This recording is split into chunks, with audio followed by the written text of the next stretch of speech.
Hostin's obsession with race gets thrown back in her face. Today's video comes to us from Sunny Hostin. Sounds like a town we're in. Sunny Hostin. Wow, I'm a little bit in shock. I just always thought of myself as Puerto Rican, you know, half Puerto Rican. I didn't think I was, my family was originally from Spain and slaveholders. Greg Gutfeld and his crew just roasted Sunny Hostin so badly that she was left scrambling for cover like a politician caught with a burner phone. The burn was so intense, Hostin seems to have taken a social media hiatus, probably to apply some metaphorical aloe and salvage what's left of her dignity. So, what did Gutfeld and his team say that's got social media turning Hostin into meme fodder? And how's she handling the relentless trolling?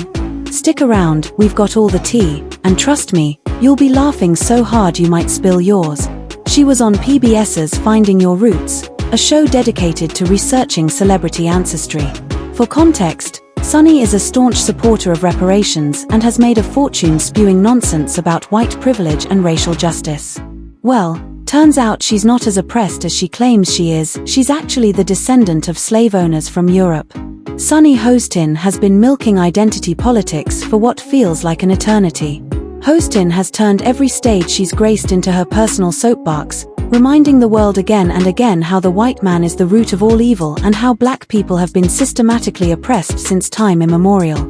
But here's the kicker. For someone so vocal about the evils of privilege, Sunny seems to be doing just fine under that same system: high-paying gigs, cushy TV slots, a front row seat in Hollywood's elitist club. Clearly, she's thriving in the empire she loves to critique. It's almost as if she's weaponized the very thing she condemns, cashing in on the white privilege narrative while sipping champagne at industry galas. So when she found out she actually wasn't a victim, as she'd sold to the whole world, she was shocked. Here's how she took the news when it was first broken to her. Wow, I'm a little bit in shock. I just always thought of myself as Puerto Rican, you know, half Puerto Rican. I didn't think I was, my family was originally from Spain and slaveholders. You can practically see the embarrassment etched on Sunny Hostin's face when she learned that her family were slave owners. The irony hits like a plot twist in a bad soap opera. You can almost hear the dramatic sound effect in her head as her carefully curated narrative crumbles into dust. For someone who's built a career on calling out systemic oppression, finding out her ancestors were running the system must have hit harder than a Gutfeld one-liner.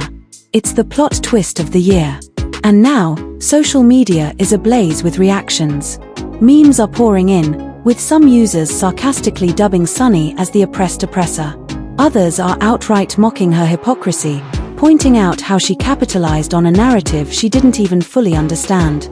To add insult to injury, Gutfeld and his crew didn't hold back, pointing out her privileged lifestyle that starkly contrasts her oppressed rhetoric. One of them quipped, "If Sunny's life is oppression, sign me up." The segment was brutal, but it struck a chord with viewers, many of whom are tired of seeing people like Sunny exploit identity politics for personal gain. In response to the roasting, Hostin has remained suspiciously quiet. Her usual vocal stance on social media has gone silent, fueling speculation that the revelations hit her harder than she anticipated. Some suggest she's regrouping, while others believe she's simply waiting for the storm to pass. The entire situation has left many wondering, will Sunny address the irony of her ancestry publicly? Or will she let the silence speak louder than any statement ever could? Either way, the internet isn't letting this go anytime soon. Stay tuned, because this story is far from over. She never wanted it, but boy, is it entertaining for the rest of us. But it gets even worse. Listen to what she says when the host asks her how she feels about the truth. Host: "So, how are you feeling, my friend?" Sunny: I think it's actually pretty interesting that, my husband and I have shared roots. Yeah, so I do appreciate that, and I think it's great for our children to know this information. I guess it's a fact of life that, this is how some people made their living, on the backs of others. Really, Sunny? No scathing takedown of your ancestors for owning and driving slaves? Guess it's true what they say, people tread lightly when the shoe is on their own foot. Now, let's flip the script. Imagine if it were Donald Trump whose ancestry revealed slave owners. Oh, the uproar. You can already hear Sunny's fiery monologues about systemic evil and moral accountability. But when the tables turn, it's suddenly no big deal, it's just a fact of life. How convenient, Sunny. Cue Greg Gutfeld's comments. But let me warn you, hold on to your seats lest you fall off with laughter. Greg Gutfeld, fact of life. Interesting change of tune. For more, we go to our chief Sunny Hen correspondent for a laughter reaction. Yep, Tyrus, laugh away, it's well deserved.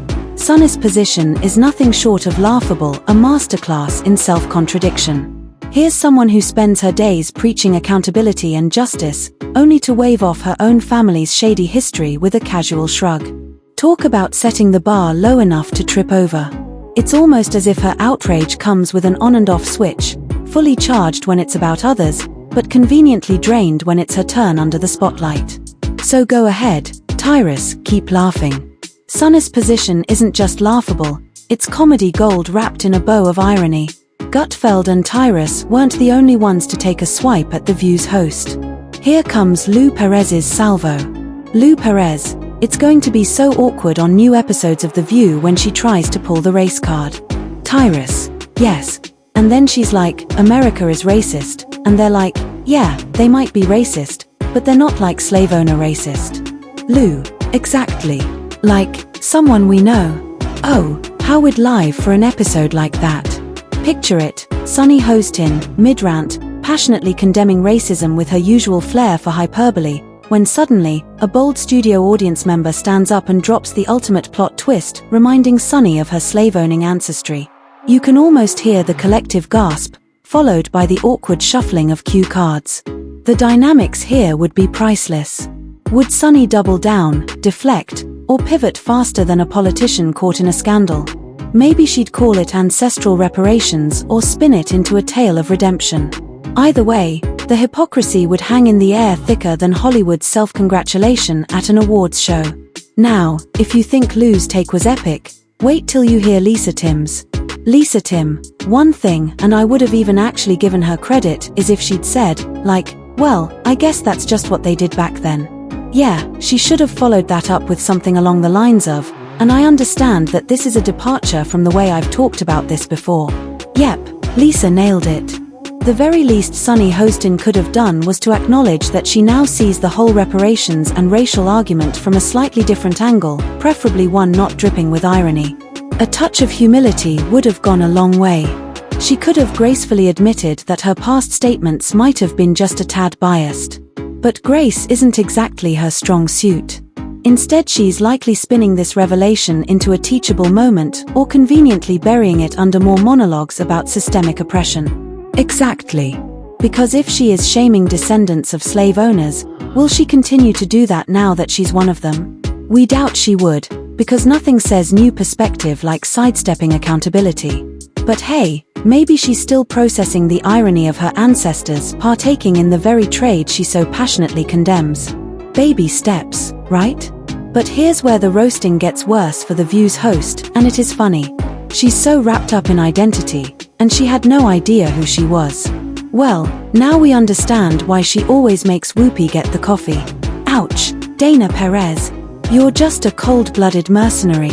I mean, bringing up how Hostin allegedly makes Whoopi fetch her coffee. That's a burn even the most seasoned roast masters would envy. Alright, we're not saying that's literally happening because we couldn't find a single video showing Hostin sending Whoopi to get her coffee. But the thought alone is enough to make you snicker. Anyway, regardless of the specifics, Dana's point lands with the precision of a sledgehammer. Maybe it's not just the ancestral slave ownership in Hostin's DNA, it's this whole master dynamic. Maybe she's got a little boss lady complex running through her veins, passed down from generations of, well, let's just say complex family histories. Either way, the irony is rich enough to make a millionaire blush. Just when we thought Dana Perez had delivered the takedown of the century, Joe Marchi came in like a freight train on a mission, flattening anything left of Sunny Hostin's defense with a single swipe. Greg Gutfeld, Joe, what do you think? Joe Marchi, in her defense, everyone has ancestors that did unspeakably horrible things. It's just that not everyone's ancestors have records tied to their DNA about it. So Marchie starts by pretending to defend Sunny Hostin. According to the comedian, everyone's ancestry has some dark chapters, so we should all just cut Hostin some slack. Sure, Joe. Because who hasn't found out their great-great-grandfather was a pirate or a part-time villain in history's greatest crimes? But hey, let's not let the whole owning slaves thing overshadow the good qualities of being, well, a human being. Maybe we should all be more forgiving when someone's personal history involves benefiting from centuries of oppression, right? But just when we all thought Marchie was Team Hostin, the comedian delivered a hammer blow that sent Hostin right to the cleaners. Joe Marchie, I'm more worried for Sunny Hostin's progeny in the future. They'll do a DNA test and find out that they were related to a cast member of The View. And they're like, oh, it all makes so much sense now, why I'm so stupid and, laughter, fat. Poor Sunny Hostin. I can't help but wonder how she'd react if she ever tuned in to Greg Gutfeld and his crew casually dismantling her on national TV. Joe Marchie, though? What a heartless mercenary. The cold-blooded precision with which he delivered his lines was absolutely savage. But you know what? He might be onto something. Imagine one of Hostin's descendants digging through their family tree someday, only to discover they're connected to The View, arguably one of the most egregious TV shows in history. Talk about skeletons in the closet. At that point, even slave-owning ancestors might feel like the lesser evil. Fans who watch the show couldn't agree more with Gutfeld and his guests. One of them wrote, Sunny Hostin grew up in a wealthy neighborhood, living in an elaborate home, and still claims to be a victim. She's an ignorant person. Others felt Hostin was a hypocrite for joining the calls for reparations when her ancestors owned slaves. One commenter opined, I wonder how surprised she would be at the number of us who lost ancestral grandparents fighting to free slaves from her ancestors, but we don't need to line up for reparations. Another added, her family owned slaves and even moved to where they could continue to get slaves, yet she wants reparations? What a hypocrite.